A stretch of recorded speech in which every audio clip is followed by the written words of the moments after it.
জগন্নাথ প্রেমানন্দে এ ক্যা হুয়া।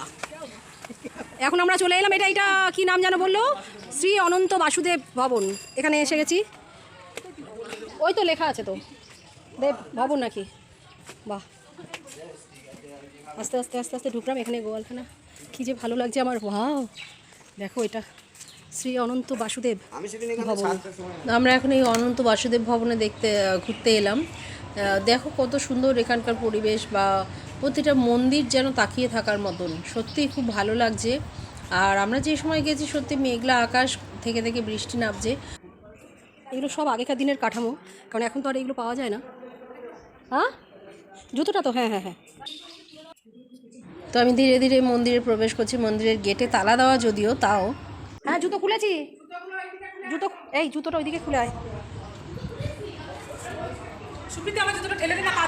তো আমরা গেটের ভেতর থেকে একটুখানি কৃষ্ণের মূর্তিটা দেখানোর চেষ্টা করব।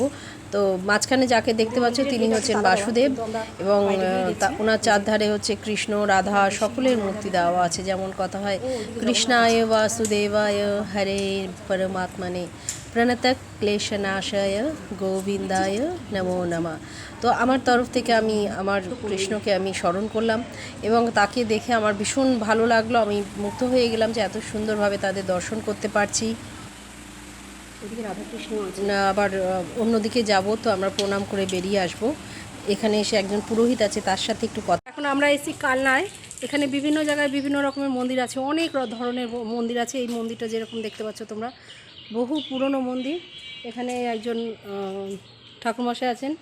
বলছি এটা কত বছর হবে পুরনো? তাও 274 বছরের পুরনো মন্দির। এখানে খুব সুন্দর একটা পরিবেশ। সবাই মন্দিরটাকে একটু দেখো, এই যে। তো আমরা জানতে পারলাম এটা 274 বছরের পুরনো। প্রথমে যে গোপাল মন্দির দেখেছিলাম সেটি ছিল প্রায় 900 থেকে 1000 বছরের পুরনো, আর এটা বাসুদেব মন্দির, এটিও প্রায় 274 বছরের পুরনো। তাই এখানে প্রচুর মন্দির আছে যা সবই পুরনো, বহু বহু বছরের পুরনো। তো আমাদের সেই ভাগ্যটা হচ্ছে যে আমরা দেখতে পাচ্ছি। যাই হোক, তোমরাও আমাদের সাথে থাকো, পাশে থাকো, দেখতে থাকো। আশা করি তোমরা ঘুরতে আসলে পরে এই বিষয়গুলো তোমাদের সুবিধা হবে। এর থেকে আমি বেশি কিছু জানি না, যতটুকু জানলাম তোমাদের সাথে শেয়ার করলাম। চলো আবার যাওয়া যাক।